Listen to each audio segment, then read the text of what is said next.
Aujourd'hui, je vais répondre à la question de Philippe. Ça va être Philippe qui répond à la question, qui répond à la question de Philippe. Je suis intéressé par une roue arrière de 26 pouces avec frein à disque et cassette 8 pignons. Alors, il me présente le produit, donc kit pour Fat Bike 72 volts. Puissance entre 1500 et 2000 watts, alors que ce que je propose c'est en 400 watts. Avec une batterie pouvant parcourir plus ou moins 85 km. Merci d'avance, j'attends votre proposition. Alors, c'est pas innocent si j'ai mis que 400 watts de puissance sur un 72 volts parce que avec une batterie de 10 ampères heure qui pèse déjà à la base 5 kg, ça permet d'avoir 35 km d'autonomie en roulant à la vitesse de 45 km/h. Si vous voulez avoir une autonomie de 85 km avec une puissance de 1500 watts, là il va falloir une batterie de 30 ampères heure. Elle va peser 15 kg et elle va vous coûter 2600 euros plus 300 euros de chargeur parce qu'il faut un chargeur spécial. Si vous prenez le cas donc de 2000 watts, ben là pareil, il va falloir une batterie pour 85 km, il va falloir une batterie de 60 ampères heure, soit déjà un poids de 30 kg et une addition de 5300 euros plus 300 euros de chargeur. J'ai déjà fait une vidéo là-dessus où je vous demande de faire attention à la puissance. Qui dit grosse puissance dit grosse batterie, gros réservoir.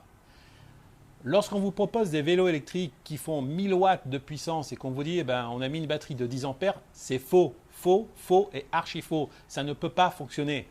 Soit vous n'aurez absolument pas d'autonomie, soit la batterie elle fera un déjeuner de soleil. Vous voyez, si vous avez vraiment 1000 watts, d'abord 1000 watts c'est déjà des gros contrôleurs. Si vous avez vraiment 1000 watts sur le vélo, vous ne pouvez pas avoir une batterie de 10 ampères heure. C'est au minimum une batterie de 15 voire de 20 ampères heure pour 1000 watts. Quand vous voyez une publicité sur n'importe quel revendeur qui vous dit voilà un kit de 1000 watts et qui vous propose une batterie qui est toute petite, ça ne sert strictement à rien. D'une part, la batterie va s'user très rapidement parce qu'elle va se brûler très rapidement, étant donné que vous allez la charger et la décharger très rapidement. Et d'autre part, vous aurez une autonomie ridicule. Les ampères-heure, cela représente votre autonomie. D'accord? Qu'on soit bien clair là-dessus. Et ça coûte très cher. La preuve, c'est que là, on est quand même à plus de 2600 euros la batterie. Alors, c'est pas que je ne veux pas vendre. Moi, je veux bien vendre mes produits. Une batterie à 2600, je vous la vends, c'est pas un souci. Mais je sais pas, un scooter, je suis désolé de dire ça, thermique, ça coûte bien moins cher et ça permet même à 50 cm3 d'avoir plus de performance. Vous voyez? Non, on est sur du vélo.